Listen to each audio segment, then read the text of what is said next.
So with Asante Samuel Jr., he actually fell a little bit further down on my board than he was on some other boards. And the main reason for that was because I was concerned about how would he play in specific systems. Yes, you put him in the perfect system, he could thrive. But can this guy be a man corner? I don't know.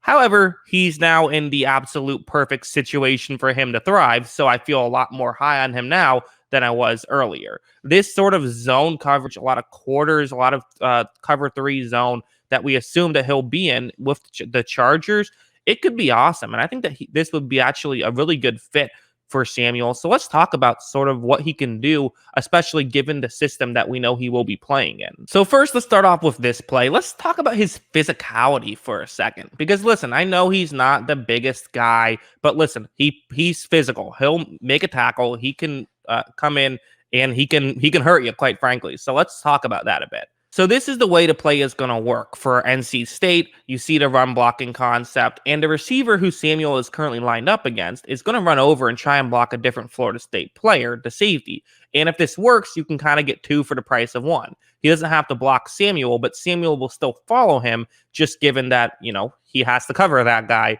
Typically, he doesn't know if it's going to be a run or a pass. And watch how right when this play starts, it works out a little bit. Samuel takes a second before he really is able to realize what's going on, but he reads it pretty well. That's one of the things we'll get into a little bit more is Samuel's great ability to read plays. But anyways, he reads what's going on now. Now he has to go over and make a tackle and watch what he can do. I mean, he runs over and he does make this quick tackle. Now, one thing that he does a lot when he tackles is he gets very low, which makes sense. When you're a smaller guy, you kind of have to get low. You could be a bit concerned that that'll result in some missed tackles. It did happen a little bit, but as a whole, I think it's good. Like this one's another example. It's going to be a cover two zone right now. You see where he is. He's the one who I've circled in white. And the way this play works for Pitt is to have a receiver who runs sort of further deep, which gets Samuel a little bit distracted. And then you flip it underneath, and hopefully Samuel is further deep and has to run in, and you can pick up some yards that way. But watch how pretty quickly, so just, barely into the play, Samuel's looking over and he's doing a good job of, it's zone coverage. He's making sure he stays looking at the quarterback so he can be aware. And he also notices that since this Pitt player is kind of running a little bit further over, Samuel can pass him off and Samuel can instead just focus on potentially making a tackle. So then when this ball is thrown, Samuel does run over and again goes low and actually knocks the ball out this time. So again, good play from Samuel, I would say. That's a good quality play of being able to run over and read the play and make the play. Now, as I've said, he has a tendency to go low on those hits, and it works out. He gets a lot of tackles, but at the same time, will that work when you're going up against guys who are much bigger in the NFL? Maybe, maybe not. I would say probably, but there is just that concern. He is only 5'10", 180 pounds, so the height and weight is a bit concerning, but I don't think it's as concerning as some people might think given his tape. And, I also think that some people might be wondering, well, how much should I care about his, height and weight and tackling ability? He's a corner. I want him to cover. And while that is true, if you are a zone corner, you're probably going to be asked to tackle a little bit more than if you're just a man corner where you're just focused on your guy. Samuel might have to run in and make those tackles more. And I think he can probably do it. Okay, let's get to his coverage ability finally. I mean, he's a corner. That's what we care about. And this is a perfect play of showing what he can do. A play like this is why he got drafted, quite frankly. So it's quarters coverage. Again, he's the white circle. That's where he's covering.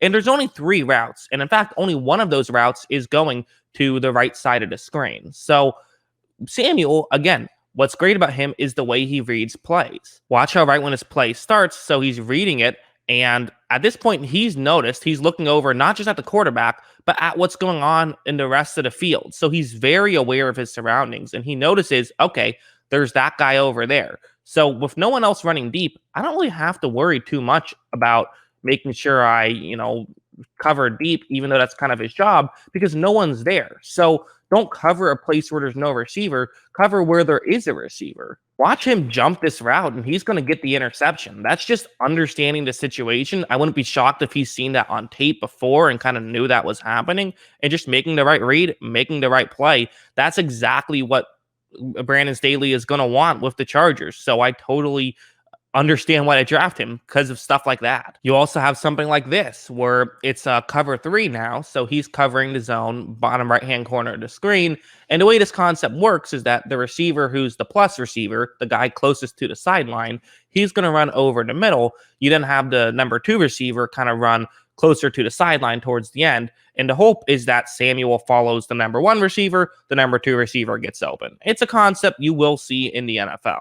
And so watch how right when this play starts, at first Samuel gets a bit fooled by it. You know, he is covering the guy. It's hard to even say fooled because that's the guy he's supposed to cover. But at a certain point, it stops being the guy he's supposed to cover. And this is that point.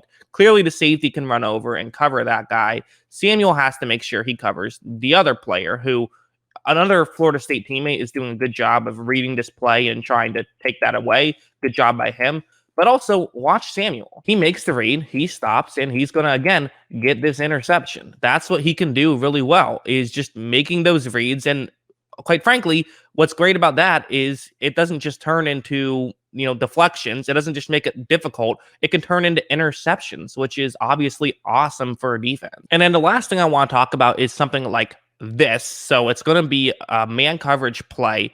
It's going to be a one-on-one matchup. It's just a quick slant route over the middle. That's what's going to happen. But the key thing I want to talk about here with Samuel is going to be his, yes, there's a negative that you're actually going to see on display, but there's also going to be a big positive. So we'll start off with the negative. Right off the bat, he is going to get beat at the line. The Pitt receiver does a good job of using his footwork to get open. And these are tough routes to cover, and it's not a ton of separation. And the main thing that I'm concerned about a little bit is that if an NFL receiver does this, they might be able to run by Asante Samuel, quite frankly. He only ran a 4.45, and again, that's pro day times, so that's not very good. Although it is also worth mentioning that he had a pretty good split with his first 10 yards, so he has that good acceleration, just kind of lacks the high-end endurance. But anyways, watch what he can do on this play. He's going to be able to read this well and stick his hand in and knock the ball away. Now, it wasn't a perfect throw, and that might have affected things, but still, he has incredible ball skills. Really, there's so much to like about Asante Samuel Jr. There really is, and he reminds me a lot of his dad, quite frankly, in that he makes good reads. He does have good ball skills. The concern I have with Samuel is really just he's not the fastest. That's really what it comes down to. I think he kind of has to be a zone corner to succeed. But again, that's fine. The one other concern I guess I would have is that you have someone who I guess I should be a little bit clear. I might be being a bit misleading in saying how good he is in zone corner, because there has been times when he didn't get his assignment correctly, and it seems like he does go for the big plays too often. I guess I could say that's kind of the one thing I remember from my notes that could be an issue with him. So yes, there is a lot of great highlights. It should be mentioned that there will be times where he goes for the big play and doesn't get it. And maybe you could be concerned in the NFL. He goes for a big play and it doesn't have the speed to recover. I also just am a little worried about if it's cover three, could a guy just blow by him? Or if he does have to play man, could a guy just blow by him? The answer to that is probably yes. But I just think in this defense, that situation will almost never happen. So I'm not really concerned about it. And you can just put him against a slower receiver if you have to and make it work that way. So I think there's a ton to like about Samuel. I'm a big fan of this selection, especially second round pick. I think it's great value. Get someone who fits the system. I'm a big fan. That's what I think. What do you guys think? Let me know in the comments below. Always love hearing from you. And of course, as always, thanks for watching.